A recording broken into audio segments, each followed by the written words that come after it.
अरे भाई साहब, 1 रुपए में छोले भटूरे? ये क्या चक्कर है भाई? हमारे गांव में तो 50 रुपए में छोले भटूरे मिलते हैं और यहाँ सिर्फ 1 रुपए में। सीतापुर गांव, जहाँ चारों तरफ हरे भरे पेड़ थे और वातावरण बहुत ही शांत था। इसी सुंदर गांव में एक छोटा सा परिवार रहता था, गोपाल और उसकी पत्नी मोना। गांव के मुख्य चौराहे पर गोपाल का एक ठेला था, जहां वो गर्मा गर्म और स्वादिष्ट छोले भटूरे बेचा करता था। और बिल्कुल उसी के बगल में उसकी पत्नी मोना अपनी ताजा सब्जियों की दुकान लगाया करती थी। गोपाल के ठेले पर रोज लोगों की भारी भीड़ लगी रहती थी। गांव के लोग बड़े चाव से वहां छोले भटूरे खाने आते थे। और तो और उसकी पत्नी मोना की सब्जियों की दुकान भी बहुत ही बढ़िया चल रही थी। पास ही के एक गांव में रमेश नाम का एक युवक रहता था। रमेश को छोले भटूरे खाना बेहद पसंद था। एक दिन रमेश के मन में जबरदस्त छोले भटूरे खाने की इच्छा हुई। बस फिर क्या था, वो तुरंत अपने घर से छोले भटूरे खाने के लिए निकल पड़ा। लेकिन रमेश जिस ठेले पर रोज 50 रुपए में छोले भटूरे खाता था, आज वो ठेला बंद था। अरे यार, आज ही इस ठेले को बंद रहना था क्या? अब मैं क्या करूं? मुझे तो आज छोले भटूरे खाने की जबरदस्त तलब चढ़ गई है। ऐसा कहकर रमेश थोड़ी देर सोचता है और अपने मन ही मन कहता है, चलो थोड़ी दूर और चलकर देखता हूँ। अगर कोई दूसरा छोले भटूरे वाला ठेला मिल जाए तो सच में मजा ही आ जाए। रमेश ऐसा कहकर आगे की ओर बढ़ने लगता है। चलते चलते वो पास ही के दूसरे गांव में पहुंच जाता है। वहां पहुंचते ही उसे किस्मत से एक छोले भटूरे वाला ठेला मिल ही जाता है। लेकिन वो ठेला किसी और का नहीं, बल्कि हमारे गोपाल का ही 1 रुपए में छोले भटूरे वाला ठेला था। रमेश उस ठेले और उस पर लिखे बोर्ड को देखकर दंग रह जाता है और कहता है, अरे भाई साहब, 1 रुपए में छोले भटूरे? ये क्या चक्कर है भाई? हमारे गांव में तो 50 रुपए में छोले भटूरे मिलते हैं और यहाँ सिर्फ 1 रुपए में। चलो चलो नजदीक जाकर देखता हूँ। रमेश उत्सुकता से भरकर सीधे गोपाल के ठेले के पास जाता है और उससे पूछता है, अरे भैया, क्या आप सच में सिर्फ 1 रुपए में छोले भटूरे बेच रहे हो क्या? हाँ भाई, मैं सच में 1 रुपए में ही छोले भटूरे खिला रहा हूँ। रमेश को गोपाल की बात पर यकीन नहीं होता, तो वो बड़ी चतुराई से उससे पूछता है, कहीं ये तुम्हारी कोई चाल तो नहीं? ऐसा तो नहीं कि पहले मैं 1 रुपए समझकर छोले भटूरे खा लूं और बाद में तुम मुझसे ज्यादा पैसे मांगने लगो? नहीं नहीं भाई, ऐसा बिल्कुल नहीं है। मैं 1 रुपए में ही छोले भटूरे खिला रहा हूँ और आपसे सिर्फ 1 रुपया ही लूंगा। रमेश थोड़ी देर के लिए सोच में पड़ जाता है और फिर कहता है, अच्छा बताओ, तुम्हारे इस 1 रुपए वाले छोले भटूरे में स्वाद तो है ना?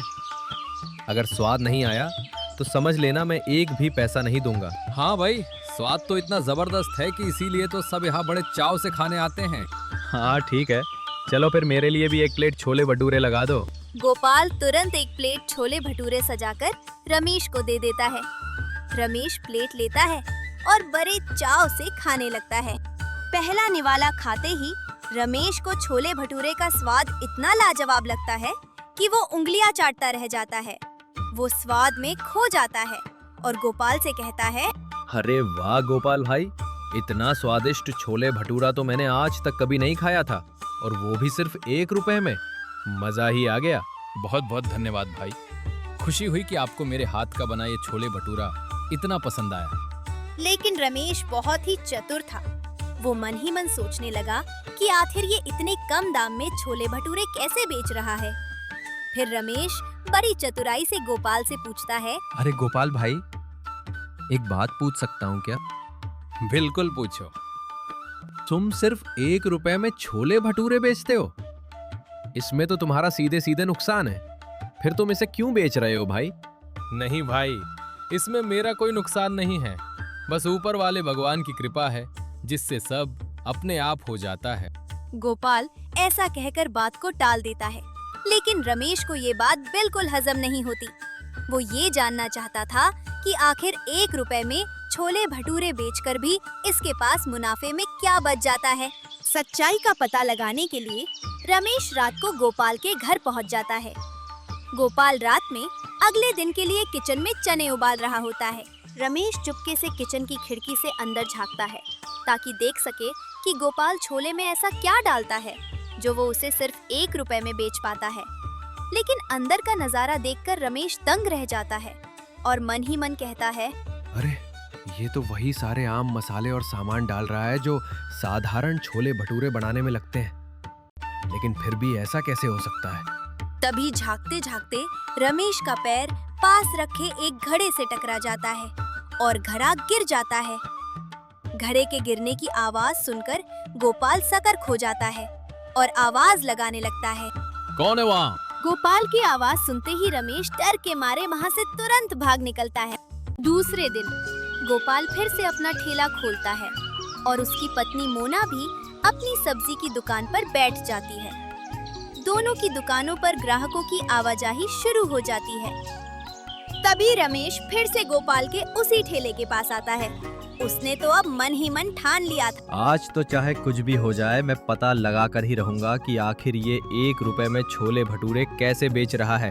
रमेश सीधे गोपाल के पास जाता है और एकदम कठोर शब्दों में उसे धमकी देते हुए पूछता है, देखो गोपाल, आज तो तुम्हें बताना ही पड़ेगा कि इस 1 रुपए के छोले भटूरे का असली राज क्या है। अगर नहीं बताओगे तो मैं पूरे बाजार में ऐसी अफवाह फैला दूंगा कि तुम सड़ी गली और खराब सब्जियों से छोले भटूरे बनाते हो। फिर देखना, तुम्हारे पास कोई भी छोले भटूरे खाने नहीं आएगा। गोपाल की पत्नी मोना इस बात को सुन लेती है। वो डर के मारे तुरंत गोपाल के पास जाती है और रमेश से हाथ जोड़कर कहती है, नहीं नहीं बाबू, ऐसा अनर्थ मत करना। हाँ तो फिर बताओ, इस 1 रुपए वाले छोले भटूरे का असली राज क्या है। सुनिए जी, बता दीजिए ना, कुछ नहीं होगा, आप बता दीजिए।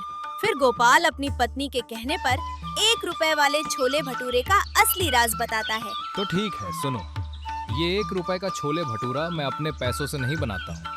मुझे दान पुण्य करने वाले लोगों से पैसे मिलते हैं और उन्हीं पैसों की मदद से मैं यहाँ सभी जरूरतमंद और भूखे लोगों को सिर्फ 1 रुपए में पेट भरकर छोले भटूरे खिला देता हूँ। इसी दान की वजह से आज सब लोग कम पैसों में भरपेट भोजन कर पाते हैं। रमेश ये सच सुनकर पूरी तरह से भावुक हो जाता है और गोपाल से माफी मांगते हुए कहता है, अरे गोपाल, मैं तुम्हें कितना गलत समझ रहा था, मुझे माफ कर दो भाई। आखिर गलती इंसान से ही होती है। तुम तो बहुत ही पुण्य और नेक काम कर रहे हो। कोई बात नहीं भाई, आपका धन्यवाद। तभी रमेश के मन में एक और सवाल आता है और वो गोपाल से फिर पूछता है, लेकिन गोपाल भाई, जब इस ठेले से तुम्हें कोई बचत ही नहीं होती तो तुम्हारा और तुम्हारे परिवार का गुजारा कैसे चलता होगा। हाँ भाई, बिल्कुल सही कहा आपने। इसीलिए तो हमने इसके पास ये सब्जी की दुकान खोली है। छोले भटूरे बनाने के लिए जो सब्जियां लगती हैं वो हम यहीं से ले लेते हैं और भगवान की कृपा से हमारी इस दुकान पर सब्जी खरीदने के लिए बहुत सारे ग्राहक भी आ जाते हैं। ये बात सुनकर रमेश बहुत खुश हो जाता है और उसके मन में गोपाल को लेकर जो भी शंका या शक था वो हमेशा हमेशा के लिए दूर हो जाता है। उस दिन के बाद से रमेश रोज गोपाल के ठेले पर ही छोले भटूरे खाने आने लगा और इधर गोपाल और उसकी पत्नी मोना की सब्जियों की दुकान और छोले भटूरे का ठेला दोनों ही रोज की तरह बहुत ही बढ़िया और खुशी खुशी चलने लगे। सीख, हमें बिना सोचे समझे किसी की नियत पर शक नहीं करना चाहिए। निस्वार्थ भाव से किया गया दान और ईमानदारी का काम हमेशा फलदायी होता है।